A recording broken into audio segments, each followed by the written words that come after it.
Aussitôt après avoir quitté la réunion, nous nous sommes mis en route pour aller voir une femme, une de nos amies, Madame Doppelman, à Edmonton, en Alberta. Et à seulement 30 kilomètres de la frontière canadienne, nous avons appris que mon frère se mourait. Alors, nous avons fait demi-tour en pleine tempête de neige pour retourner à la maison. Nous avons donc voyagé pendant 11 jours. Nous sommes arrivés tard hier soir. Nous nous sommes couchés tard dans la nuit. Et nous nous sommes levés tôt ce matin. Alors, je suis très fatigué. Mais dès que j'ai pu joindre ma mère, après être arrivé à un endroit où il nous était de nouveau possible de téléphoner, elle a dit « Frère Neville est allé le voir ». Ça, c'est un véritable pasteur, les amis. Nous apprécions vraiment cela. Bon, ça pourrait ne... Peut-être que vos bien-aimés n'en sont jamais arrivés là, peut-être. Mais dans un moment critique, quand on sait que quelque chose est en train de se produire, c'est rassurant de savoir que votre ami sera là. Il est tout de suite allé voir mon frère. Alors, une fois là-bas, aussitôt arrivé, j'ai changé de vêtements et j'ai couru le voir. Et qui ai-je trouvé dans la chambre, en prière? Nul autre que frère Neville. Il était en prière, là, dans la chambre, avec Howard. Je suis reconnaissant pour cela. Je préfère le dire ici, à l'estrade. Comme je l'ai toujours dit, je préfère vous donner un petit bouton de rose maintenant, plutôt que toute une couronne après votre mort. C'est maintenant qu'il faut le faire. J'apprécie frère Neville, et je sais que nous l'apprécions tous dans cette église, parce qu'il est un brave pasteur. Juste pour lui montrer combien vous l'appréciez, levez la main vers Dieu, comme ceci. C'est ça, merci. Ça, c'est vraiment quelque chose que... Je suis allé à la maison, j'en ai parlé à ma femme. Je lui ai dit, chérie, quand je suis allé frapper à la porte, je suis passé lire sa fiche médicale au bout du couloir, pour vraiment voir ce qui n'allait pas. Ensuite, je suis allé là et j'ai entendu quelque chose à l'intérieur. J'ai frappé à la porte. Je croyais que quelqu'un parlait. Il l'avait fait asseoir sur son lit avec sa Bible et tous les deux avaient la tête inclinée. Ils priaient Dieu quand je suis entré. Je me suis simplement joint lui dans la prière. Et aussi dans ma prière, j'ai dit à Dieu que je l'apprécie. C'est un véritable ami et un véritable pasteur. Puisse frère Neville vivre longtemps dans ce monde pour servir le Seigneur. Je crois qu'un si brave homme, Dieu le gardera ici pendant de très nombreuses années pour le servir. Cela a touché mon cœur plus profondément que tout ce qui m'est arrivé depuis longtemps. Bon, d'habitude, puisque la classe d'école du dimanche des enfants n'est pas encore terminée, alors j'ai pensé que nous pourrions peut-être prier pour les malades. Je n'avais pas annoncé que je serais là pour prier pour les malades, mais s'il y a des gens qui sont ici pour qu'on prie pour eux, nous prierons pour eux. Maintenant, si sœur Gertie veut bien venir jouer le grand médecin pour nous, et nous demanderons à notre cher Père Céleste de bien vouloir bénir ceux qui ont besoin de lui aujourd'hui. Nous voulons maintenant que tous ceux qui sont malades et qui ont des besoins se rassemblent autour de l'autel. Si je ne me trompe pas, est-ce bien Nelly Sanders qui s'avance? Oh là là, que Dieu te bénisse Nelly. Ça fait 25 ans. Que Dieu te bénisse Nelly. J'ai promené le regard tout à l'heure et je t'ai vu. Et je ne voulais pas que tu penses de regarder comme ça, les yeux braqués sur quelqu'un. J'ai regardé plusieurs fois et il me semblait que c'était Nelly. Probablement que personne ici ne se souvient d'elle. Je pense que certains d'entre vous, combien se souviennent de Nelly Sanders? Mais bien sûr, elle était l'une des premières personnes à fréquenter le tabernacle. Ma défunte épouse et elle étaient des amies intimes et aussi des sœurs en Christ. Et elle s'est mariée à un des officiers de l'organisme volontaire pour l'Amérique. Et lui, notre frère, est parti pour être avec Dieu. Je crois qu'il l'a laissée avec 2 garçons, je crois. Quoi qu'il en soit, elle a des enfants, et certains vont encore à l'école. Nelly, toute seule, est désemparée, et elle arrive à l'âge où on devient tout nerveux et bouleversé. Elle m'a téléphoné quand j'étais dans une réunion à Phoenix, en Arizona, pour que je prie pour elle. Beaucoup de mes souvenirs, Nelly, remontent à une époque où le sol était recouvert de sciure, et où toi et Hope, la jeune Adcock et bien d'autres étaient là. Ça, c'était il y a de nombreuses années, il y a 25 ans. Le temps m'a filé entre les doigts. Nous avançons très rapidement sur ce chemin, c'est vrai. Eh bien, que Dieu soit avec toi maintenant. Vous qui êtes malade et qui désirez venir devant l'autel pour la prière, notre pasteur et moi, nous nous unirons pour prier pour vous. Avancez-vous. Et tout juste après ceci, il y aura un service de prédication, un bref message pour vous. J'aimerais que vous puissiez rester. Après la prière pour les malades, nous clorons le service d'école du dimanche. Nous passerons alors directement à l'autre service et j'ai quelques annonces à faire.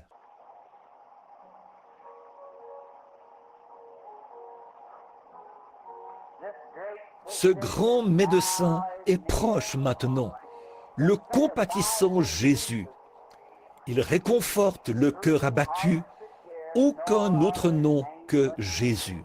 Bon, si nous pouvions entrer maintenant dans la communion autour de cette prière, pour la guérison de l'un l'autre, sachant que Dieu est ici et qu'il a promis de nous exaucer.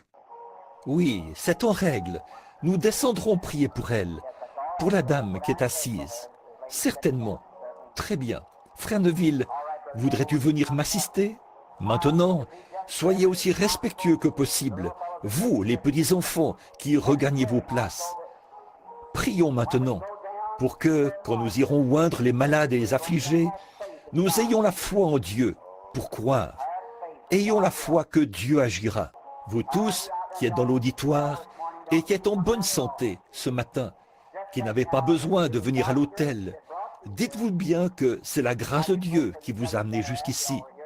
Maintenant, priez pour ceux qui sont devant l'autel, jeunes et vieux. Comme il est de coutume ici, au tabernacle, nous envoyons le pasteur faire l'onction d'huile. Nous prions pour les gens. Nous envoyons le pasteur faire l'onction d'huile. Moi, je l'accompagne et j'impose les mains aux malades pendant qu'il les oint d'huile. L'Écriture dit « Oignez d'huile les malades au nom du Seigneur. Imposez-leur les mains et ils seront guéris. » C'est l'Écriture. Et vous, tous ensemble, courbez la tête maintenant, pendant que nous prions ensemble pour les malades. Notre Père Céleste, nous venons humblement dans ta divine présence maintenant, pour ces gens qui ont des besoins, pour les malades, pour ceux qui ne peuvent pas s'en sortir par eux-mêmes. Et pour beaucoup d'entre eux, Père, les médecins n'ont plus de solution. Il n'y a plus rien à faire, à moins que tu leur accordes ta grâce. Je prie humblement aujourd'hui, ô Dieu, de tout mon cœur. Je m'unis à cette petite église, afin que le grand Saint-Esprit, qui est présent maintenant, atteste la parole du Seigneur Jésus, qui a dit « Là où 2 ou 3 sont assemblés en mon nom, je suis au milieu d'eux. S'ils demandent une certaine chose, quelle qu'elle soit, ils la recevront. » Ça, c'est ta parole éternelle, Seigneur, qui était prononcée dès avant la fondation du monde et qui nous était donnée par le prophète, par le Fils de Dieu lui-même. Ainsi, notre profond désir maintenant, Père, c'est que tu guérisses les malades, ceux qui ont des besoins et qui sont ici devant l'autel. Je te prie de donner à chacun une bénédiction extraordinaire de foi en ce moment. Comme ton serviteur et moi allons faire l'onction d'huile et imposer les mains aux gens, que le Saint-Esprit descende profondément et que, par la foi qui est dans mon cœur, chacun soit guéri. Nous le demandons au nom de Christ et à cause de lui. Maintenant, pendant que vous avez la tête inclinée, que tout le monde est en prière, le pasteur et moi irons prier. Le ciel et la terre te louent. Le ciel et la terre te louent. Ô Seigneur très haut, Notre Père Céleste, nous te remercions pour la leçon de l'école du dimanche. Oh, combien elle a stimulé nos cœurs. Puissions-nous nous ceindre ce matin, quitter les prisons de l'incrédulité et marcher dans la liberté. Nous savons que l'ange du Seigneur marchera devant nous pour confirmer la parole de Dieu et affranchir chacun de nous des prisons de la crainte, de la maladie, de la détresse, des maux et de l'affliction. Car c'est ce que Dieu a promis, qu'aujourd'hui même, la lumière de Dieu brille sur tous ceux qui sont prisonniers de ces choses ce matin, et qu'ils repartent d'ici en bonne santé. Nous te remercions pour le message et pour ta parole, pour la conduite du Saint-Esprit. Accorde ces bénédictions, Père. Et maintenant, sois avec nous pendant le service de prédication de ce matin, pour le petit message court qui suivra. Nous le demandons au nom de Christ. Amen. Il y en a qui doivent partir maintenant. Pendant quelques instants, levons-nous pour chanter un cantique. Revêt-toi du nom de Jésus. Ceux qui doivent partir peuvent sortir. Ceux qui peuvent rester encore 30 minutes, nous serions contents que vous restiez. Très bien. Revêt-toi du nom de Jésus. Ô toi, enfant de tristesse, tournez-vous et serrez la main de quelqu'un près de vous. Va te procurer la joie. Prends-le partout où tu vas. Précieux nom, nom si doux, espoir de la terre, joie. Et Amen. Vous pouvez vous asseoir. Que le Seigneur vous bénisse tous abondamment, énormément.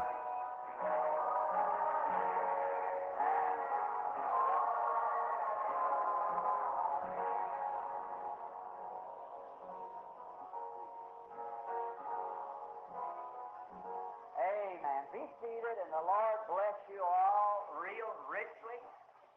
Good. Je viens de remarquer que nous avons quelques exemplaires du Héros de la foi ici. C'est le petit programme, le petit journal de frère Bosé de Chicago. Un frère vraiment bien. Nous avons eu de très bons moments de communion fraternelle ensemble. Nous passons de beaux moments chaque fois que nous allons à Chicago. J'étais de nouveau avec lui il y a quelques soirs. Et ces journaux sont gratuits. Venez et prenez-en un à la fin du service. Ils sont posés ici. Bon, nous sommes heureux de voir que beaucoup d'entre vous demeurent attachés à Christ. Et maintenant, j'aimerais prendre juste quelques minutes de votre temps pour parler de quelque chose. Parce que je suis ici avec vous. Je suis fatigué. J'ai la voix affaiblie. J'ai eu de grandes réunions. À Indianapolis, c'était une merveilleuse série de réunions, intenses. Et nous étions vraiment heureux le soir où nous avons vu des centaines de personnes traverser ce tabernacle, où environ 10 000 personnes étaient assises, venir donner leur cœur à Christ ce soir-là. Russell Ford et les autres, oh combien ils étaient transportés de joie. Et l'œuvre que frère Cadell a commencé depuis des années, continue d'aller de l'avant. Vous savez, j'aimerais avoir un bâtiment comme celui-là. C'est l'un des plus beaux bâtiments que j'ai vus, en raison de la façon dont il a été aménagé. Et là, chez eux, il y a vraiment quelque chose. Je crois que je suis du genre émotif. Quand je vois une grande œuvre que quelqu'un a commencée, ça me touche. Bon, je suis enroué. Nous avons été là-haut, dans les montagnes. Nous voulions aller voir une femme malade, une de nos amies, tout au nord, au Canada. Nous étions sur le point de traverser la frontière lorsqu'il m'a été rapporté que mon frère se mourait. Alors nous avons fait demi-tour. Nous avons roulé jour après jour, nuit après nuit. Nous avons passé 10 jours assis dans la voiture. Alors, vous pouvez vous imaginer comment je me sens ce matin. Mais je suis reconnaissant à chacun de vous, une fois de plus, d'avoir prié pour mon frère, parce qu'il semble qu'il est en train de se remettre. Dieu lui a donné une autre chance. Donc je vous remercie et je loue Dieu pour tout. J'ai encore beaucoup de décisions importantes à prendre. Une tournée mondiale aura bientôt lieu. L'Afrique me tient beaucoup à cœur. Il y a d'autres endroits partout, si bien que je ne sais pas de quel côté me diriger. C'est partout, partout. Il y a aussi plus d'une dizaine de très grands congrès qu'on organise maintenant. Et on m'invite à aller à chacun d'eux.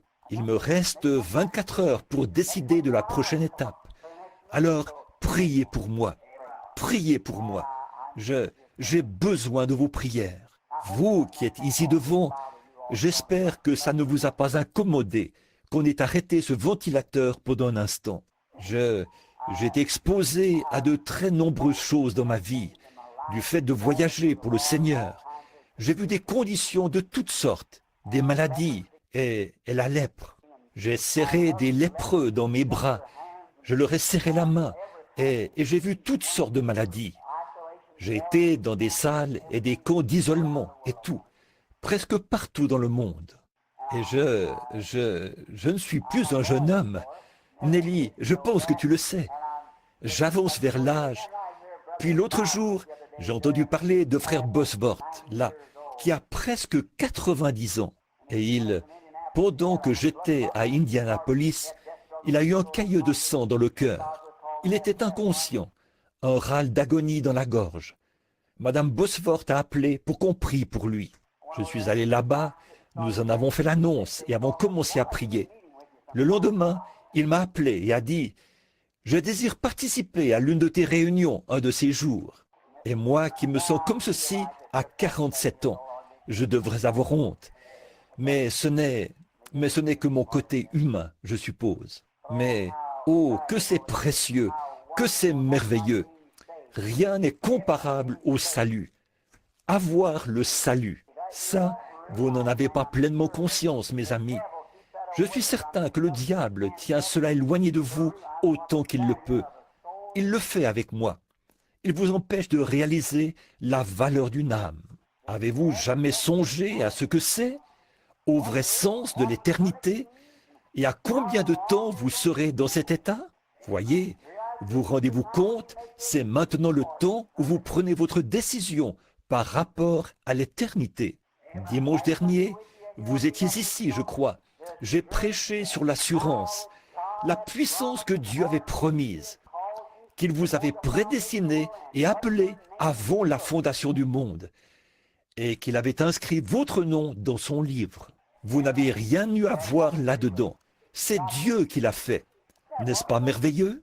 L'agneau avait été immolé avant la fondation du monde. Et quoi? Ça ne s'est accompli que 4000 ans plus tard. Mais Dieu, une fois qu'il avait prononcé cela, il devait l'accomplir, parce qu'il doit tenir sa parole. Et au moment même où le nom de l'agneau a été inscrit, vous avez été inscrit avec lui. Nos noms ont été inscrits dans le livre de vie de l'agneau. Non pas le soir où nous sommes venus à Christ, mais avant la fondation du monde, dit la Bible. Alors, c'est ça l'assurance. Et le frère a abordé ce point-là ce matin, pendant cette merveilleuse leçon d'école du dimanche.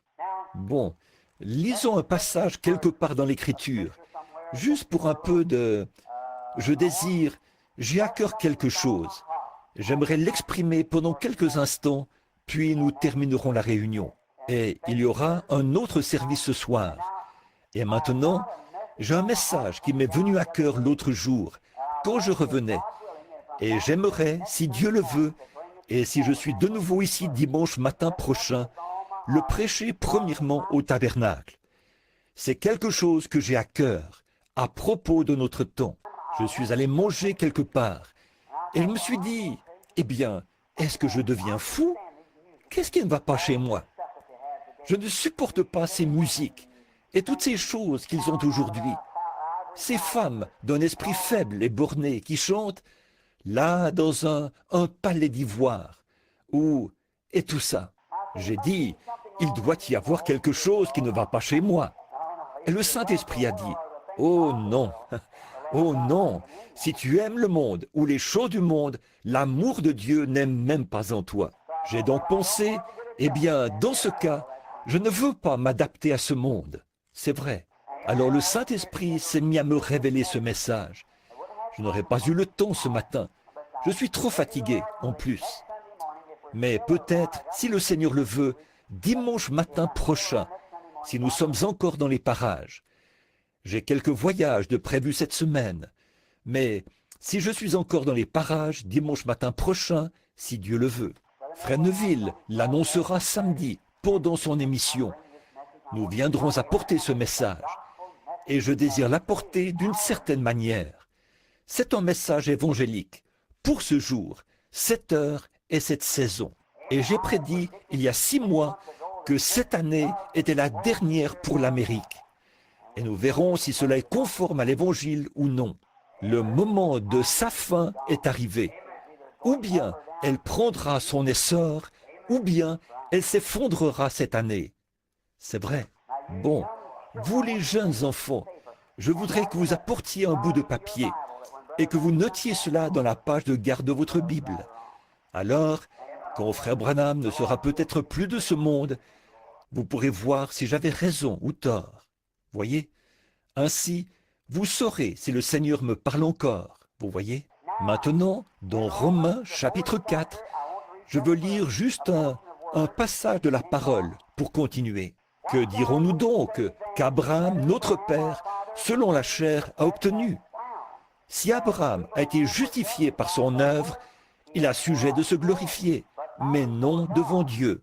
Car, que dit l'Écriture? Abraham crut à Dieu, et cela lui fut imputé à justice. Or, à celui qui fait une œuvre, le salaire est imputé, non comme une grâce, mais comme une chose due. Et à celui qui ne fait point d'œuvre, mais qui croit en celui qui a justifié l'impie, sa foi lui est imputée à justice. Que le Seigneur ajoute sa bénédiction à la parole. Bon, le petit sujet, si on peut l'appeler ainsi, dont j'aimerais vous parler, c'est l'amour divin. Quand l'amour divin a été projeté et qu'il arrive à sa destination, la grâce souveraine prend la relève. Voyez? Eh bien, pouvez-vous imaginer? Méditez là-dessus pour vraiment bien saisir maintenant. Voyez? Quand l'amour divin a été projeté et qu'il arrive à la destination prévue, alors la grâce souveraine prend la relève.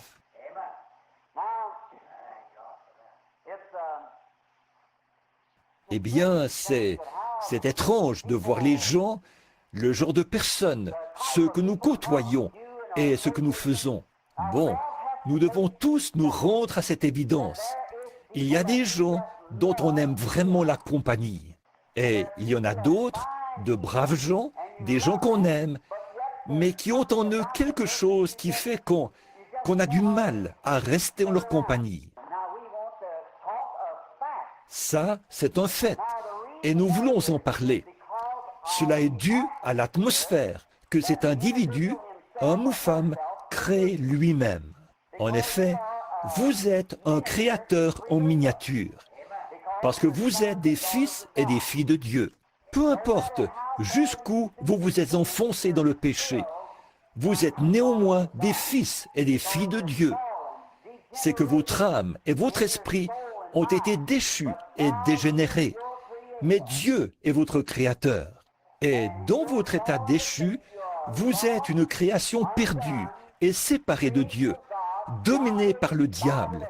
C'est vrai. Mais vous êtes néanmoins des fils et des filles de Dieu. Il ne veut pas qu'aucun de vous périsse, mais que tous viennent à la repentance. Voyez? Et il a fait tout ce qui est en son pouvoir pour...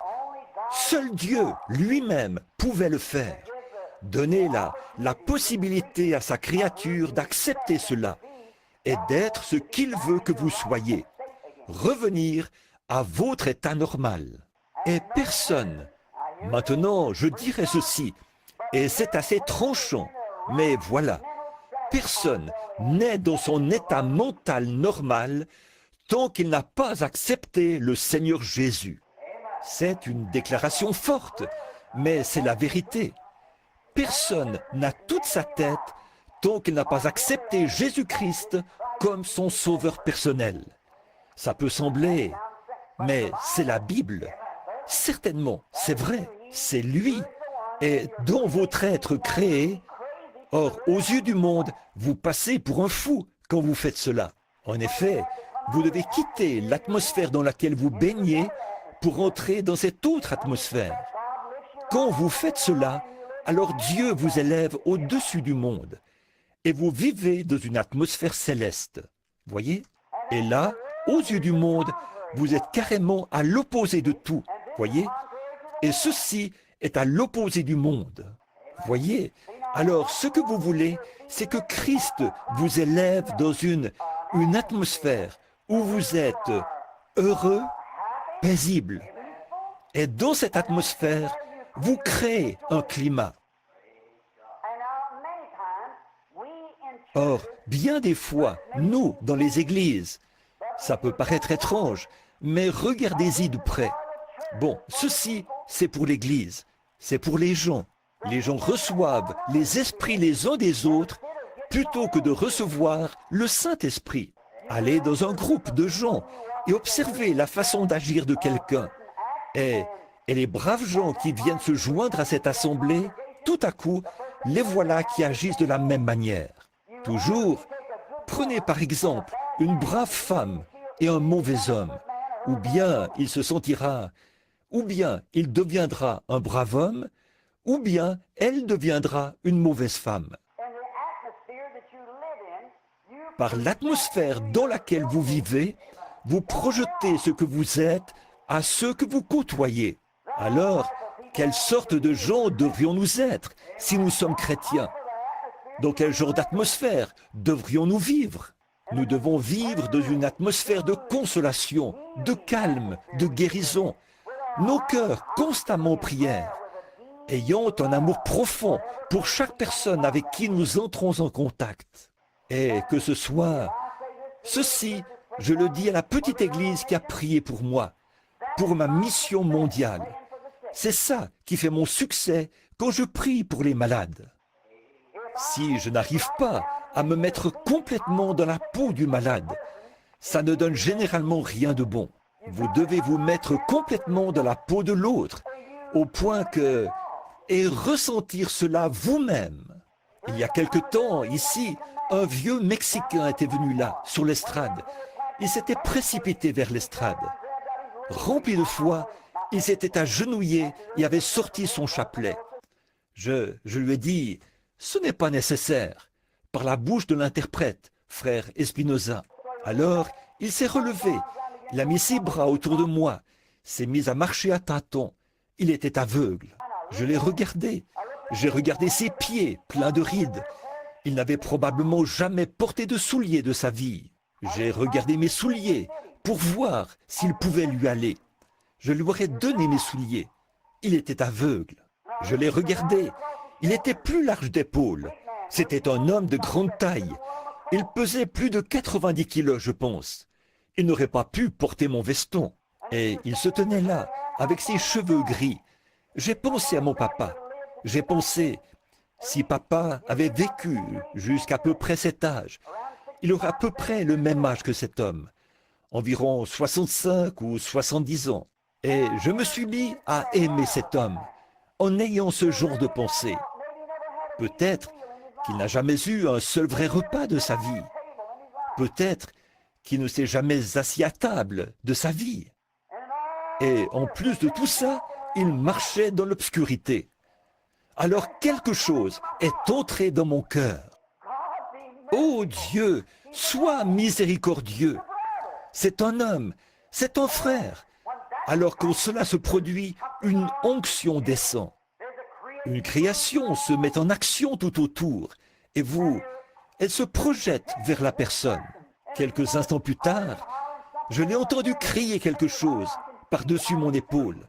Il criait « Je vois, je vois !» Qu'était-ce? L'amour divin. La compassion avait été projetée par le Saint-Esprit dans cet homme. Et c'est ainsi qu'au bout du chemin, alors qu'il ne pouvait, il n'y avait plus rien à faire. Et là, l'amour s'était installé à sa place. L'amour avait rejoint l'amour. Alors la grâce souveraine s'est mise en action. Et Dieu, par sa grâce souveraine, a rendu la vue à cet homme. Voyez, il faut d'abord que vous parveniez à avoir ce genre de pensée. C'est comme ça que vous devez agir vis-à-vis du pécheur. Beaucoup de gens prient pour les pécheurs. C'est bien. Mais ce n'est pas comme ça qu'on gagne le pécheur. C'est à vous de gagner le pécheur. Ce n'est pas en priant pour lui que vous le gagnez. Vous le gagnez, gagnez, en lui parlant et en lui présentant Christ.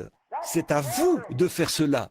C'est votre devoir de gagner les pécheurs en leur parlant et en projetant vers eux l'amour de Dieu par la parole de Dieu. C'est ce qui gagne le pécheur. Quelqu'un dira, moi, je ne vais jamais à l'église, mais j'aime bien cette femme-là, j'aime bien cet homme-là. Voyez, c'est parce que vous les gagnez. Si vous restiez chez vous à prier pour le pécheur, sans jamais entrer en contact avec lui, cela produirait très peu de résultats. Mais vous devez prier et ensuite aller vers lui. C'est exact. Allez-y, faites cela. Bon, donc, il s'agit de projeter cet amour. Il y a quelques jours, j'écoutais le témoignage d'un grand fabricant de charrues qui se tenait sur l'estrade. Eh bien, des hommes d'affaires de partout dans le monde étaient assis là, sur l'estrade, ce fabricant de charrues aussi. Il s'est levé et a dit, « Eh bien, j'ignore pourquoi j'ai dû subir une opération. Et j'aime cet homme. C'est un fidèle de frère Roberts, notre ami. Ainsi donc, il a dit, quand j'ai su que j'étais malade et que je souffrais de calculs rénaux, je suis allé déjeuner avec frère Oral. Et il a dit, frère Oral s'est levé et a dit, bon frère, je vois que vous êtes en détresse. Alors, il a dit, je vais prier pour vous. Et il a dit, eh bien, gloire au Seigneur. Mon désir était que vous disiez cela, frère Oral. Il a dit qu'Oral s'est approché, a posé les mains sur ses reins, et il a dit, je réprime ce calcul rénal, qu'il quitte cet homme sur le champ. Et il a ajouté, après cela, a-t-il dit, j'étais soulagé. Et il a dit, peu après, c'est revenu. Il a dit, je suis retourné voir frère Oral. Il a ajouté, il a prié de nouveau. J'étais soulagé. Mais chaque fois que ça revenait, c'était pire. Il a dit, alors je me suis dit ensuite, si seulement je pouvais aller voir, a-t-il dit, frère Branham, et me tenir devant lui. Alors le Saint-Esprit viendrait sur lui. Et il me dirait pourquoi je n'ai pas été guéri quand frère Oral a prié pour moi. Donc, il a pris la route pour venir en Louisiane. J'avais des réunions là-bas. Et je me suis tenu devant lui pendant 20 minutes. Le Saint-Esprit était muet. Il n'a rien dit. J'ai prié pour lui et il a dit qu'il s'est senti mieux. Et il est venu, puis il est reparti. Il devenait nerveux et agité. Il allait de lieu en lieu, demandant à tout le monde de prier pour lui, de prier pour lui. Et cet homme aimait le Seigneur. Mais finalement, ça s'est aggravé au point qu'on l'a expédié chez Maillot. Maillot l'a examiné et a dit, « Vous avez une chance sur 1000 de vous en tirer. Une infection s'est installée. Tout votre corps est intoxiqué. Vous souffrez d'urémie. » Et, oh, j'en oublie. Il a dit, « Vous avez une chance sur 1000. » Alors il a dit, « J'ai saisi cette chance. » Il a dit, « J'ai prié. Oh Dieu, tu sais que je t'aime. » Et je suis allé vers tous tes serviteurs. Il a pris le risque et on l'a endormi. Et il a dit qu'à son réveil dans la salle, il a dit qu'une lumière brillait dans la salle et que la gloire de Dieu était tout autour de lui. Et les médecins étaient dans l'étonnement. Ils entraient et disaient, « Eh bien, qu'est-ce qui s'est passé ici ?» Eh bien, disait-il, « Je me sens prêt à rentrer chez moi. » Qu'était-ce?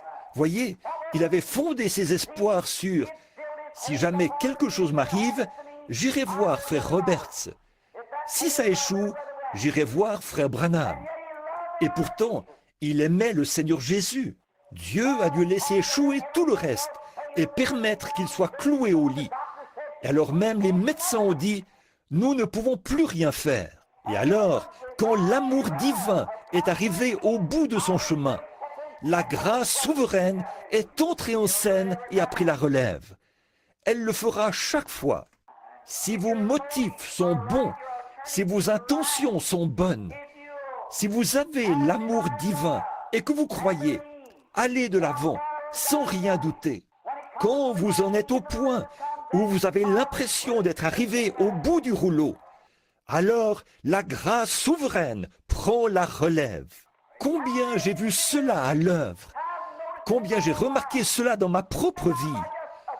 Non pas seulement par une théologie ou par un genre d'expérience vécue par quelqu'un d'autre. Je suis très content aujourd'hui de pouvoir parler sur la base d'une expérience personnelle, de savoir que ça, c'est la vérité. Alors, pourquoi sommes-nous craintifs? Tant que nous savons que l'amour de Christ repose divinement dans notre cœur, que nous sommes passés de la mort à la vie, aucun démon de l'enfer ne peut pénétrer en nous, même à notre mort. Il suffit de persévérer dans cet amour et dans la foi. C'est comme un petit enfant. Prenez un petit enfant. Je vais vous le démontrer pour que les tout petits puissent comprendre cela. Voici Madame Kelly assise ici, devant nous. Un soldat ivre, je crois, avait foncé là sur eux. Au moment de la transporter, on la croyait morte. On l'a menée à l'hôpital. Elle était inconsciente. Or, tout a échoué là-bas et elle s'en allait. Mais comme elle avait l'amour de Dieu dans son cœur, elle s'en est tirée. Je suis allé là-bas ce jour-là et alors la grâce souveraine a été projetée à la suite de l'amour divin. Ce matin, elle est assise ici parmi nous vivante. Voyez, c'est quelque chose qui se produit. Quand vous arrivez au bout de votre chemin, quand vous en êtes au point où vous ne pouvez plus avancer, alors la puissance de Dieu entre en scène. Par la grâce souveraine, c'est ce que vous voyez. Prenez un petit enfant, un petit bébé, qui a de petites crises, des spasmes et qui pousse des cris, donne des coups de pied et crie à tue-tête. Et voilà qu'il finit par retenir sa respiration. Et vous voyez sa mère l'empoigner, le tirer, le lancer en l'air, lui souffler au visage. Laissez-le tranquille. Il n'y en a pas un seul dans toutes les annales médicales qui soit mort de cette manière. Il ne mourra pas. Ce n'est qu'une crise. Il cherche à s'attirer de la compassion. Il cherche à se faire cajoler. Et ce n'est rien d'autre qu'un caprice. Et après avoir poussé son caprice jusqu'à retenir sa respiration, et qu'il ne peut pas aller plus loin, alors la nature reprend le dessus. Il se détend et recommence à respirer. Toute votre agitation, le porter, crier, ça ne hurler, lui souffler au visage, ça exacerbe la situation.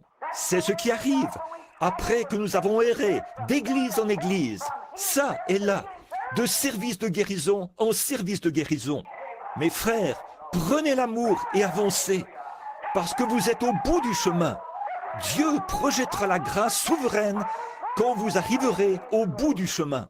Quand l'amour a atteint son paroxysme, alors Dieu est tenu. Quand vous arrivez à votre dernière extrémité et que tout est terminé pour l'homme, alors la grâce prend la relève. C'est la nature de Dieu d'agir ainsi. Combien j'ai remarqué cela, alors que je suis... Supportez ces témoignages personnels maintenant, pendant un instant. Vous avez lu le livre. Là, ce jour-là, à Portland, dans l'Oregon, quand ce fou s'était rué vers l'estrade et qu'il allait me tuer. Vous avez peut-être tous lu cela dans le livre. Qu'est-ce qui s'est passé? Dieu m'a envoyé prêcher l'Évangile. Et c'est ce que je faisais. Des milliers de gens étaient réunis. Les rues étaient bondées. Et à l'intérieur, il y avait plus de 6000 personnes. Dehors, la pluie tombait à verse. Mais les gens restaient là. Leur cœur affamé soupirait. À cette époque-là, il n'y avait personne d'autre sur le terrain.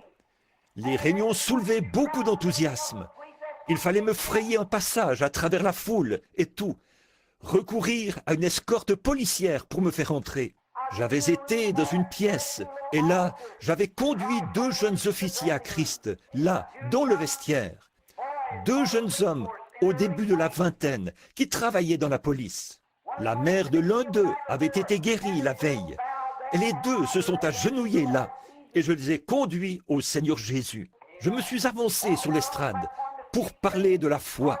Soudain, j'étais face à un fou qui, s'étant enfui d'un hôpital psychiatrique, avait frappé un prédicateur dans la rue. Cet après-midi-là, lui avait fracturé la clavicule et la mâchoire. Il avait la manie de tuer les prédicateurs. Il était entré au pas de course en se disant « Voici ma chance ». Il s'est rué vers l'estrade. Il pesait environ 115 ou 120 kilos et mesurait près de 2 mètres. Il balançait les mains vers l'avant et vers l'arrière. Il a dit « Espèce d'hypocrite, espèce de serpent dans l'herbe ». Et voilà, le service de Dieu était en marche. Les gens étaient guéris. Des milliers de gens étaient guéris et bénis. Des ministres étaient inspirés. Ce grand réveil n'était alors qu'à ses débuts. Puis il a commencé à avoir de l'impact partout dans le monde.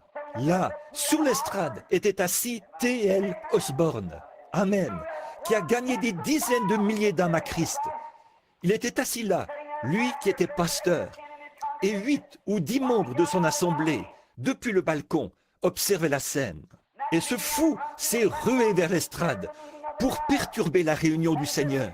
Et il a dit « Espèce de serpent dans l'herbe, espèce d'hypocrite, tu t'imposes comme étant un serviteur de Dieu. Je vais te prouver ce soir que tu n'es pas un serviteur de Dieu. Et je vais briser chaque os de ton petit corps de misérable. » Et il est monté en vitesse et a brandi son gros poing pour me frapper. Je me suis retourné. Les prédicateurs étaient en débandade et tout. Et là, il s'est raclé la gorge et m'a craché au visage. Il a dit « Espèce de serpent dans l'herbe, je vais te prouver combien tu es serviteur de Dieu. Espèce d'imposteur. » Je n'ai rien dit. Je le regardais tout simplement. Et tout d'un coup, le Saint-Esprit. Quelque chose. Qu'auriez-vous pensé si quelqu'un vous avait craché au visage? Eh bien, s'il y a le moindre tempérament colérique en vous, vous sortiriez de vos gonds. Ça, c'est certain. Et 2 policiers se sont avancés. Les 2 policiers qui, avec des objets dans les mains, pour frapper cet homme, le neutraliser et l'emmener. Mais je ne pouvais pas les laisser faire ça. Dieu avait placé dans mon cœur de l'amour pour cet être mortel. J'ai pensé, ce n'est pas cet homme, c'est un démon qui l'a mis dans cet état. Cet homme, s'il avait été normal, son désir serait d'aimer et de vivre comme tous les autres hommes. Mais c'est le diable qui l'a mis dans cet état. Et l'amour a commencé à couler pour cet homme. Sans tarder, cet homme est tombé et s'est jeté là, à mes pieds. Après que l'amour divin avait été projeté, la grâce souveraine est entrée en scène et a pris la relève. Elle le fera chaque fois. Il n'y a pas longtemps, quand il se pourrait que je vous ai déjà raconté ceci.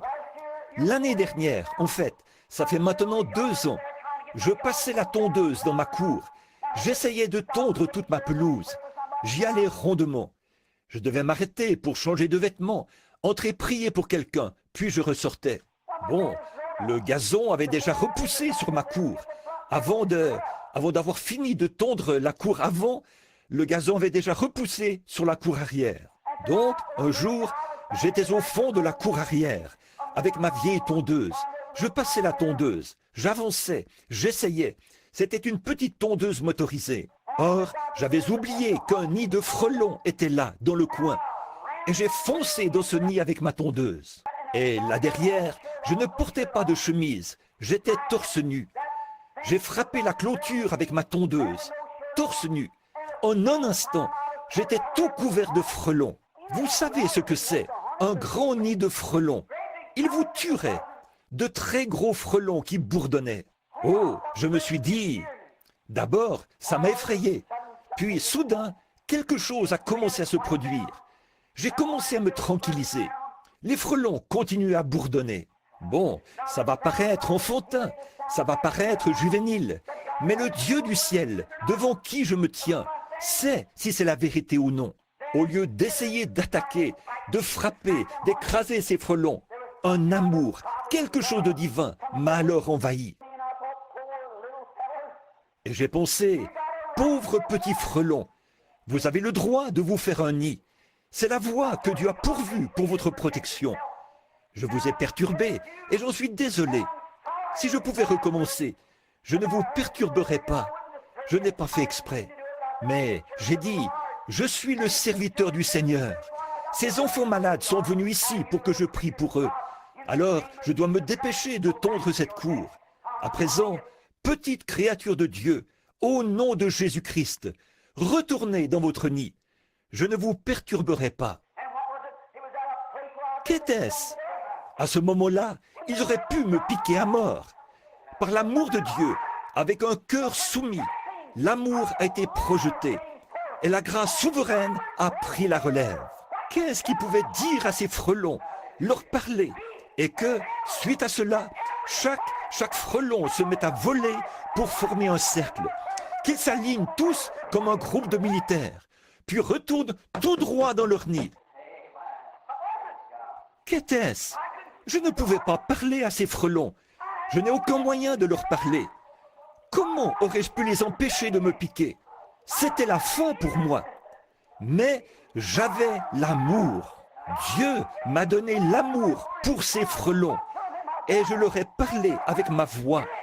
Et le Saint-Esprit, par la grâce souveraine, a conduit ces frelons directement de leur nid. Non loin de la route, à Henryville, il y avait un vieux Guernesey un jour. C'était le grand taureau qui avait tué un homme de couleur, là, à la ferme Brooks. Il avait tué cet homme de couleur et avait failli tuer le jeune West de la même manière. On l'avait laissé dans la ferme. Je ne le savais pas. Je faisais ma ronde. J'étais censé porter une arme. Je ne l'avais pas sur moi. Un jour, je traversais. J'avais pensé aller de l'autre côté prier pour un malade.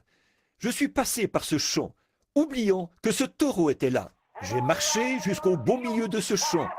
Que s'est-il passé? Tout à coup, d'un petit tas de buissons s'est dressé ce grand taureau de combat, avec ses longues cornes comme ça, et il a mugi. J'ai su que c'était ce taureau meurtrier. J'ai regardé en arrière. J'étais trop loin de la clôture, à environ 200 mètres. Il se trouvait à moins de 10 ou 12 mètres de moi. Il se tenait là, ses cornes pointées vers le bas, et il a laissé échapper un gros beuglement. Je n'avais pas d'arme, ni d'arbre où me réfugier. Je ne pouvais pas retourner vers la clôture. Je me suis dit, eh bien, c'est fini pour moi. Bill Branham, voici venir ta destruction. Tu vas être martyrisé, tué à coups de cornes, ici, dans ce champ. Je suis resté là. Mais soudain, quelque chose a commencé à s'installer. Cœur, la gloire de Dieu, quelque chose est entré dans mon cœur. J'ai pensé, j'ai perturbé ce pauvre animal. Ce n'est pas ce pauvre animal, c'est le diable qui le pousse à agir de la sorte. Et je sais une chose, la voici. Je désire que vous écoutiez cela. Il n'y a qu'une chose qui vaincra le diable, c'est le pur amour divin. L'amour vaincra tout. Dieu a tant aimé le monde. C'est ce qui a vaincu la question du péché. C'est ce qui a vaincu la question de la maladie. C'est ce qui vaincra les différends dans l'Église. C'est ce qui vaincra tout ce qui est contraire et qui doit être vaincu. L'amour le fera si vous le laissez faire. Ainsi donc, ce grand animal a foncé vers moi. Au lieu d'éprouver de la haine pour lui, frère Mike, je l'ai aimé. J'ai pensé, tu es la créature de Dieu. Qui d'autre que Dieu pouvait te créer? Tu étais couché là, paisiblement, et je suis entré dans ton territoire. Pourtant, des avertissements ont été affichés partout à travers le champ. Je n'y ai pas songé une seule seconde. J'ai quitté mon territoire habituel pour aller prier pour un malade. Et là, j'ai vu venir ce taureau, la tête oscillant comme ça, et il se dirigeait vers moi pour me tuer. Et je le savais. Mais l'amour divin a commencé à entrer en scène. J'ai pensé, pauvre créature, pauvre bête, tu ne peux agir autrement. Tu étais couché là et je t'ai perturbé. Maintenant donc, je suis le serviteur de Dieu. Tu es la créature de Dieu. Au nom de Jésus-Christ, retourne te coucher, car je suis en route pour aller prier pour un des enfants de Dieu qui est malade. Retourne te coucher. Et ce taureau venait vers moi de toutes ses forces. Aucune crainte, je n'avais pas peur du tout, pas plus que j'aurais eu peur de frère Neville qui est assis ici. Je ressentais seulement un amour pur et saint dans mon cœur. Qu'est-ce que cela a fait? Cela a créé une atmosphère. Et ce taureau a foncé directement dans cette atmosphère.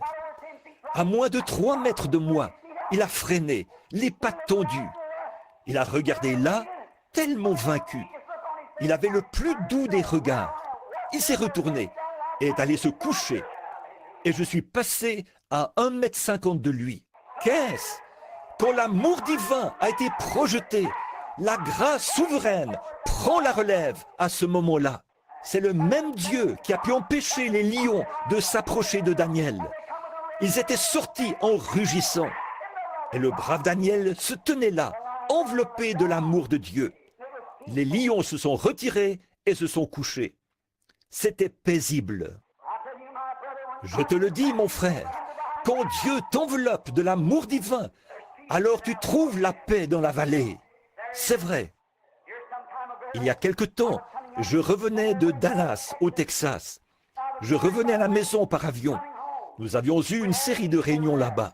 Et en chemin, il y a eu un orage et l'avion a fait un arrêt d'urgence à Memphis. Pendant que j'étais à Memphis, on m'a logé à l'hôtel Peabody. Oh, quel hôtel somptueux! Je ne me sentais pas tout à fait à ma place. J'étais là-bas ce soir-là et j'y ai passé la nuit. Le lendemain matin, on m'a appelé et dit « Révérend Branham ?» Oui.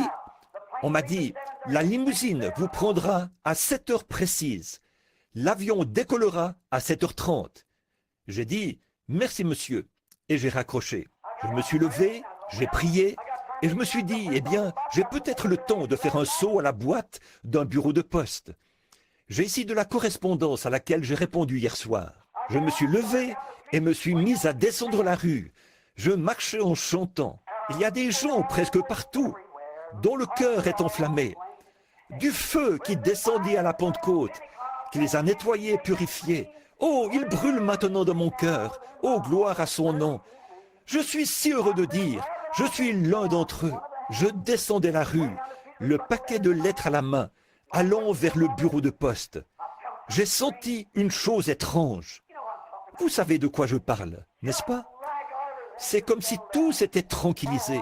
Oh, quelle sensation! J'ai pensé, oh là là, que c'est merveilleux. Bon, Doc chantait souvent un petit cantique. Que je marche guidé par la colombe céleste. Remplis-moi chaque jour d'amour. Je méditais là-dessus. Et cet amour s'est mis à couler en abondance. Nous avons l'amour, mais il nous faut l'amour en abondance. L'amour qui déborde. Vous dites, oh, j'aime les pécheurs. Mais, oh, mon frère, ma sœur, les aimez-vous suffisamment fort pour aller vers eux, discuter avec eux et les gagner à Christ? Voyez-vous ce que je veux dire? Vous dites, j'aime le Seigneur. Mais pouvez-vous lui faire confiance quand le médecin secoue la tête? Pouvez-vous lui faire confiance quand vous avez tout perdu? Il vous faut un baptême d'amour qui déborde, d'amour divin. Quand vous avez l'impression que vous priez, mais que votre prière n'est pas exaucée, continuez-vous à l'aimer? Y a-t-il en vous quelque chose qui continue à vous purifier?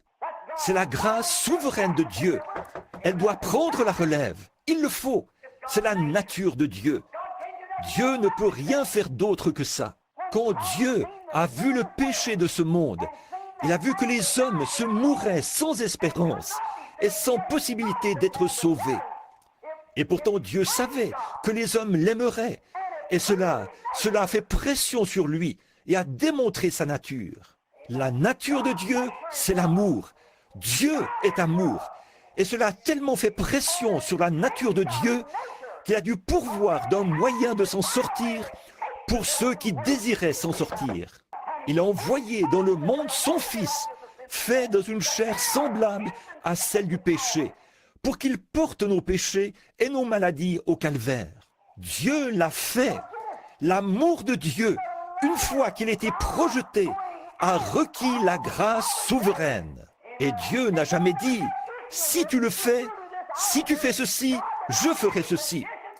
Dieu, sans aucune condition, a envoyé son Fils mourir à votre place et a réglé la question du péché. Cela n'avait rien à voir avec ce que vous en pensez. Dieu l'a fait de toute façon. Amen. Quand l'amour divin est mis sous pression, la grâce souveraine doit prendre la relève. C'est tout simplement ce qui se passe quand l'amour divin a été appliqué au bon endroit. Écoutez attentivement. Ce matin-là, quand je suis sorti de l'avion, ou plutôt de l'hôtel, et que je me suis mis à marcher dans la rue, j'avançais en chantant. Tout à coup, quelque chose a semblé se répandre sur moi, une grande pluie d'amour. J'ai pensé, oh, si seulement je pouvais. Oh, je crois que, comme je me sens en ce moment, si je pouvais seulement rencontrer quelqu'un pour qui prier. C'est comme cela qu'on se sent, quand dans son cœur, il y a quelque chose qui tire. L'autre jour, puis-je m'arrêter de nouveau un instant? L'autre jour, la petite Sarah était malade. Quand nous avons pris la route, oh, il faisait très chaud. Toutes les nuits précédentes, j'étais resté éveillé. Je ne dormais qu'environ 2 heures. Il y avait des délégués venus de partout dans le monde. Il fallait rencontrer celui-ci, celui-là, prier, prêcher 3 fois par jour. Oh, que j'étais épuisé. Ça ne s'arrêtait pas. Puis, je suis sorti. Je devais attendre. Ensuite, j'ai roulé quelques kilomètres hors de la ville. Malgré que c'était très tôt le matin, j'avais tellement sommeil que j'ai dû m'arrêter sur le bord du chemin pour m'allonger et dormir. Juste quelques minutes après, je me suis levé et j'ai repris la route. Je ne pouvais même pas garder les yeux ouverts, mais je m'efforçais d'avancer pour aller voir une certaine femme. Je devais traverser les déserts chauds et brûlants du Nebraska. Et j'ai pensé, oh là là, la petite Sarah était toute secouée et avait des hauts le cœur. La pauvre petite avait été malade toute la nuit. Le lendemain matin, elle était si malade que nous avons été obligés de nous arrêter. Son visage devenait pâle. En plus, j'étais terriblement fatigué et épuisé. J'ai pensé, oh Dieu, oh la situation est terrible. Oh Dieu, regarde, je n'arrive pas à conduire. Je suis si fatigué. J'étais là-bas avec ton peuple. J'ai essayé de faire de mon mieux. Et la petite Sarah est très malade. Là, nous sommes allés. Je suis allé lui imposer les bains. J'ai dit, cher Père Céleste, c'est toi qui m'as donné cet enfant. Elle t'appartient. Je n'ai fait que l'élever. Je lui ai imposé les mains. Quelque chose a commencé à se mouvoir dans mon cœur. Cela a arrêté les vomissements. Depuis ce jour-là, elle n'a plus jamais vomi. Le deuxième jour, c'était au tour de Becky d'être très malade. C'était un genre de virus. Elle vomissait. La petite a vomi toute la nuit. Le lendemain, Meda a dit, il lui faut du Pepto-Bismol. Nous lui en avons donné quelques cuillerées. La petite a vomi cela sur le champ. Nous sommes entrés dans la région des Tétons. Quand nous avons quitté la contrée chaude et que nous avons commencé à monter, elle voulait voir cette jolie chaîne montagneuse. Elle n'y parvenait pas. Elle était très malade. J'ai dit, chérie, regarde ici. Je veux prendre. J'ai dit, papa veut te prendre en photo pour que tu puisses y voir la montagne. Elle a dit, oh papa, j'ai l'impression d'être en train de mourir. Alors nous lui avons donné du Pepto-Bismol de nouveau. Ce matin-là, nous avons prié en ces termes. Seigneur, sois miséricordieux. Oh, ça ne lui a fait aucun bien. Alors nous sommes arrivés là-haut et je l'ai fait sortir. J'ai dit, chérie, viens prendre de l'air frais. Il faisait froid. Elle avait mis sa petite veste. Il y avait de la neige au sol. Je suis donc sorti et elle essayait Elle a dit, oui papa. Elle s'est mise à faire, et de l'eau coulait de sa petite bouche. J'ai regardé, ses petits yeux étaient enfoncés, et sa petite bouche salivait beaucoup. Je me suis avancé, j'ai levé les yeux vers la montagne. J'ai dit, je lève mes yeux vers les montagnes. D'où me vient le secours? Le secours me vient de l'Éternel. Tout à coup, quelque chose a commencé à se mouvoir au fond de moi. Oh, j'aimerais avoir ça en permanence. Je suis allé à côté de la voiture et j'ai ouvert la portière. J'ai dit, chérie, regarde ici, vers papa. Oh là là, cela a réglé la question du vomissement pour toujours. 5 minutes plus tard, elle courait partout et jouait avec Sarah. Qu'est-ce?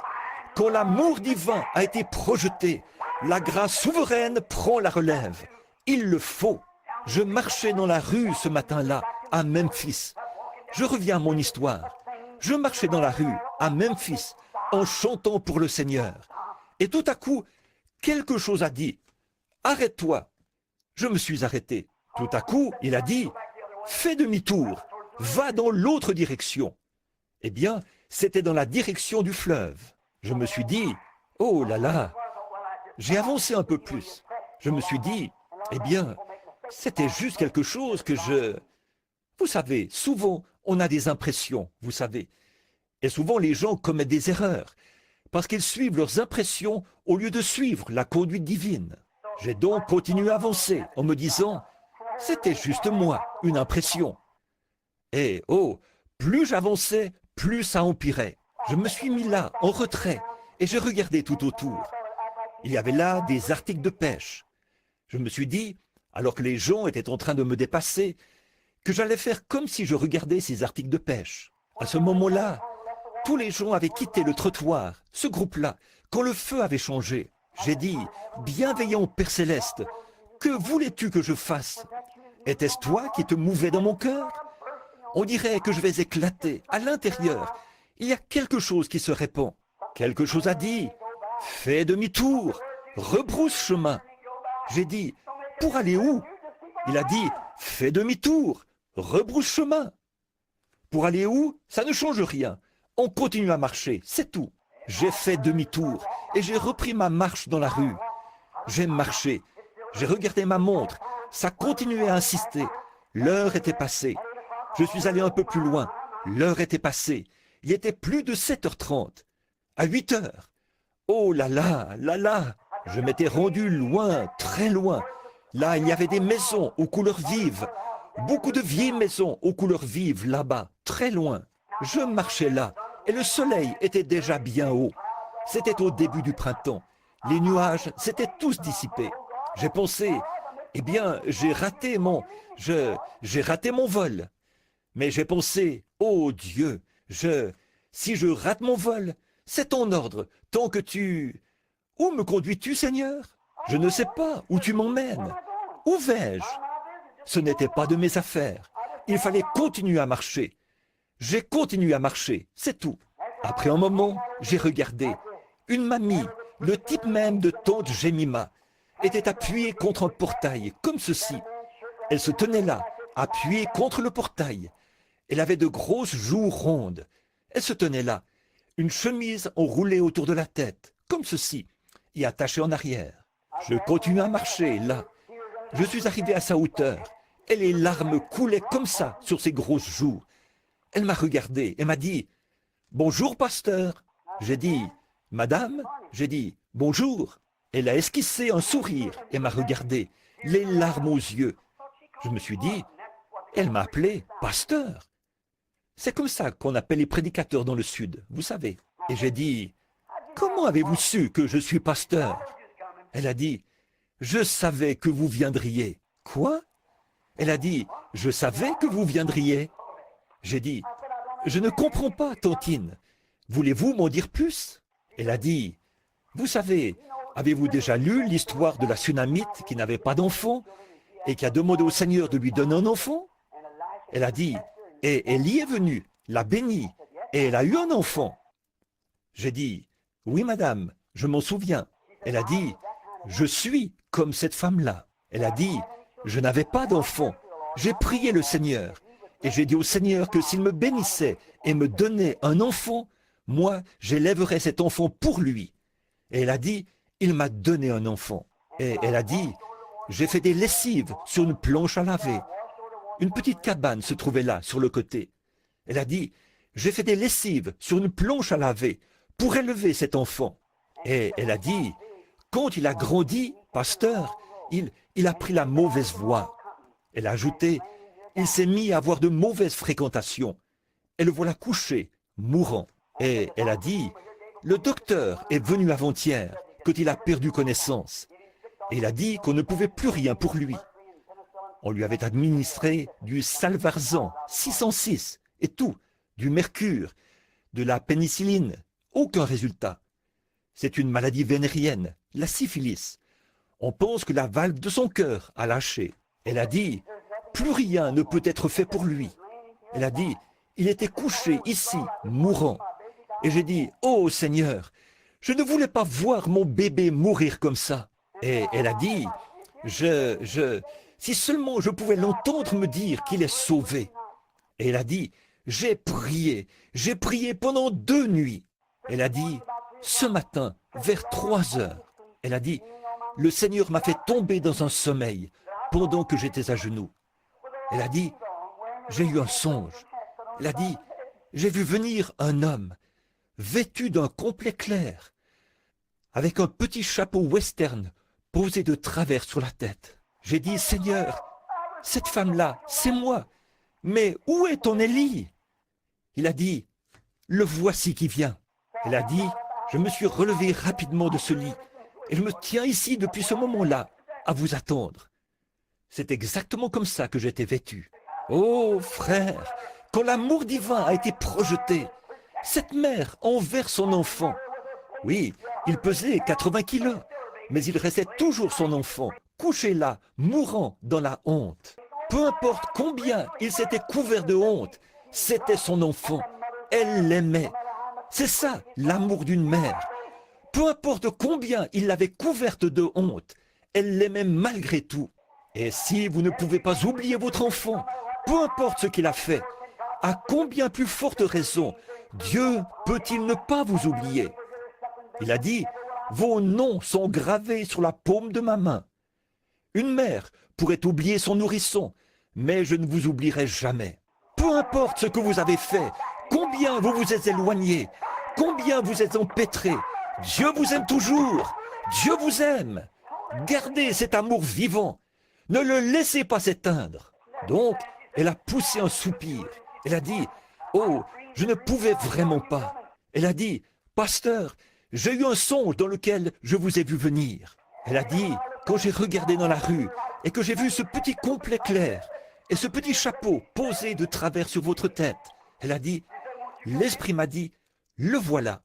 Et elle a dit, voulez-vous entrer? J'ai pensé, oh Dieu, j'ai pensé, c'est peut-être ici que tu me conduisais. C'est pour cette raison que je devais venir ici. Je ne savais pas. J'ai ouvert le portail. Il était fermé à l'aide d'une chaîne et d'une pointe de charrue. Je ne sais pas si vous avez déjà vu ça. J'ai ouvert la vieille porte et je suis entré. Frère, j'ai été dans des palais de rois. J'ai été dans les maisons les plus riches du monde. J'ai été chez certains multimillionnaires dont la fortune s'élève à 20 jusqu'à 28 millions de dollars. J'ai marché sur leurs tapis chenilles de mur à mur. J'aurais facilement pu m'étendre et m'endormir directement sur ce tapis, dans ces magnifiques demeures. Mais là, pas même un tapis au sol. Il y avait une espèce de petit lit à colonne en fer. Une petite couverture ordinaire couvrait ce jeune homme. Sur la porte, un écriteau. Que Dieu bénisse notre foyer. J'ai su que je me trouvais dans un foyer chrétien. J'ai su que je me trouvais quelque part où on avait élevé des prières. Pas d'affiches indécentes au mur, pas de photos vulgaires, mais une Bible ouverte sur l'espèce de petite table en marbre qui se trouvait là. Un grand garçon était couché là, dans le lit. Il tenait les couvertures et faisait J'ai pensé, oh là là. Je lui ai palpé les pieds. Ils étaient collants et froids. La mort était sur ce garçon. Et il répétait sans cesse, Oh, c'est si sombre! C'est si sombre! Et j'ai dit, de quoi parle-t-il? Elle a dit, pasteur, elle a dit, ça fait plusieurs jours maintenant qu'il se croit perdu en haute mer. Elle a dit, il ne sait pas où il va. Et elle a dit, c'est ça qui me brise le cœur. Elle a dit, il s'en va, il est perdu en mer, il ne sait pas où il va. Elle a dit, pasteur, j'ai prié, j'ai tout fait, j'ai tout fait. Je ne veux pas qu'il se perde, pasteur. Elle a dit, c'est pour ça que je priais. J'ai dit, Tantine, de quoi souffre ce garçon? Elle a dit, c'est une maladie vénérienne. Le docteur l'a déclaré mourant. Il n'y a plus rien à faire. Et elle a dit, il est inconscient. Ça fait 2 jours qu'il est perdu en mer. Elle a dit, voulez-vous prier pour lui? J'ai dit, Tantine, je m'appelle Branham. Avez-vous déjà entendu parler de moi? Elle a dit, non monsieur, je ne pense pas, pasteur. J'ai dit, eh bien, je vais vous raconter une histoire. J'ai dit, mon ministère, c'est de prier pour les malades. Elle a dit, c'est vrai? J'ai dit, oui. Et j'ai dit, je lui ai dit que mon avion avait été forcé d'atterrir et tout. Elle a dit, c'est vrai, pasteur? J'ai dit, oui. Elle a dit, eh bien, je savais qu'il ne me laisserait pas tomber. J'ai dit, priez, Tantine. Elle s'est agenouillée et vous parlez d'une prière. Oh mon frère, cette brave sainte savait entrer en contact avec Dieu. Elle a prié, là, jusqu'à ce que les larmes lui coulent des yeux. J'ai levé les yeux et il continue à faire. Et j'ai dit, maintenant Tantine, je vais prier. Restez en prière avec moi. J'ai posé les mains sur ses pieds. J'ai dit, Père Céleste, mon avion est déjà parti, pour autant que je sache. Et voici cette pauvre maman te supplie instamment pour son enfant. Et autant que je sache, c'est ici que tu m'as conduit. Je te prie d'être miséricordieux envers lui. Et presque au même moment, je l'ai entendu dire, Maman! Oh, maman!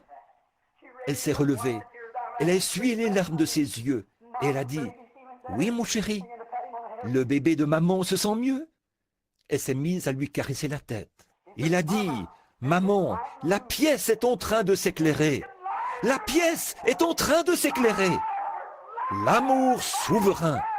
Là, l'amour divin avait été projeté au cœur de Dieu. Alors la grâce souveraine devait prendre la relève et répondre. Quand je pense à cette pauvre mère qui s'était accrochée à Dieu par la prière et tout ça, alors, qu'est-ce qui s'est passé? Dieu, par sa grâce, Dieu, dans sa miséricorde, a fait descendre un avion des cieux et l'a immobilisé au sol, afin d'exaucer la prière d'une pauvre femme de couleur ignorante, quand l'amour divin avait été projeté, qu'elle ait été pauvre, noire, jaune ou quoi que ce soit, peu importe, quand la grâce divine a été projetée, la grâce souveraine doit prendre la relève. L'amour qu'avait cette brave maman, cette maman qui avait supplié instamment, et ce jeune homme, environ 2 ans plus tard, je voyageais, j'étais dans un train qui allait dans le sud. Je suis descendu du train pour aller m'acheter un hamburger. Il fallait payer environ 70 ou 80 cents pour en avoir un dans l'avion et dans le train. Or, je pouvais m'en acheter un pour environ 20 cents dans un petit kiosque. Je suis descendu du train et me suis mis à marcher. Quelqu'un qui portait une casquette rouge m'a dit « Bonjour, pasteur Branham !» J'ai regardé autour de moi, j'ai dit « Bonjour, fiston !» Eh bien, a-t-il dit « Vous ne me reconnaissez pas ?» J'ai dit « Non, je ne pense pas. » Il a dit « Vous souvenez-vous, il y a environ 2 ans, quand vous êtes venu prier pour moi? Là-bas, chez ma maman ?» J'ai dit « C'était toi, ce garçon ?» Il a dit « Eh oui, pasteur Branham !» Il a dit « Non seulement je suis guéri, mais je suis sauvé maintenant. Je suis chrétien. » La grâce souveraine. Ah oui, mon frère, je vous le dis, quand Dieu voit que l'amour a été projeté, la grâce doit prendre la relève. Il y a quelques semaines, chez moi, vous vous en souvenez, beaucoup d'entre vous, eh bien, quand cette brave opossum était étendue là, alors qu'une jeune fille, là-bas, avait noyé son enfant. Dieu lui avait pourtant donné un enfant, mais elle ne voulait pas l'élever. Alors, elle l'a enveloppé dans une couverture et l'a jeté dans la rivière pour le noyer. J'ai dit, ça, ce n'est pas une mère. C'est plus vil qu'une chienne. Un animal ne ferait pas ça. Si l'amour souverain de Dieu a pu être projeté sur un animal, à combien plus forte raison pourra-t-il être projeté sur un homme ou une femme? C'est vrai. Et cette brave mère opossum qui se dirigeait vers l'allée, vous connaissez l'histoire. Elle est entrée et est restée là, près des escaliers, pendant 24 heures. Et je n'en savais rien du tout. Frère Wood et ceux qui sont assis là au fond, et ce Wood qui avait pitié de cet animal, a dit « Frère Branham, pourquoi la laissez-vous souffrir ?» Et les pauvres petits opossums se nourrissent de ce vieux lait qu'ils tirent d'elle, alors qu'elle était tendue là, morte. Elle a dit « Pourquoi ne pas les tuer, frère Branham, ou abattre cette brave mère ?» Elle n'était pas tout à fait morte, elle était... Quand on lui donnait un coup, ça la faisait bouger un peu. Et elle était restée étendue là, toute la nuit. Et le lendemain, la brave petite Becky est venue là et a dit « Papa ?» Eh bien, le lendemain matin, vers le lever du jour, elle a dit « Que vas-tu faire de cet opossum, papa ?» Elle a dit « J'ai pensé à elle toute la nuit. » Et j'ai dit « Moi aussi, Becky. » Je suis descendu dans le bureau. J'ai dit « Retourne te coucher, chérie. Ce n'est pas l'heure de te lever, il est trop tôt. » Je me suis assis là, dans mon bureau. Je me suis dit « Eh bien... » Je me suis dit « Je dois faire quelque chose de cette brave opossum. Je ne sais pas quoi faire. » Puis j'ai entendu une voix. Et ça, je ne m'y attendais pas du tout. Au même endroit où les pommes étaient apparues ce matin-là, pour frère Hall, quand il était guéri du cancer. À l'endroit où les malades et les affligés ont été guéris. J'étais assis là, dans ce petit bureau. J'ai entendu une voix dire « Je l'ai envoyée vers toi. Elle est restée étendue là, comme une dame, pendant 24 heures, attendant son tour pour que tu pries pour elle. Et toi, tu ne m'as rien dit à ce sujet. » J'ai dit « Eh bien, je ne le savais pas du tout. » J'ai dit « Eh bien, tu veux dire que c'est toi qui as envoyé cet opossum ?» Je me suis dit « Qu'est-ce qui ne va pas chez moi? Est-ce que je parle tout seul ?» Je me suis surpris en train de me parler à moi-même. Je suis allé à l'extérieur. La petite Becky était toujours à la porte, en train de regarder. Je me suis approché. Cette brave opossum était là. Elle était toute couverte de rosée et tout. J'ai dit, Père Céleste, si tu as envoyé cette pauvre opossum ignorante, si tu l'as envoyée ici, tu as en quelque sorte mis dans mon cœur un amour pour elle, car elle est une mère. C'est pourquoi je ne pouvais pas la tuer. Je ne pouvais pas tuer ces petits. Et la grâce souveraine l'a conduite ici, pour que les gens le sachent et que ça leur serve de leçon. Alors, ô Dieu, je te prie, au nom de Christ, de la guérir. Et cette brave opossum qui avançait en traînant en arrière sa patte, remplie d'asticots et enflée au point de doubler en taille, s'est dressée sur cette patte.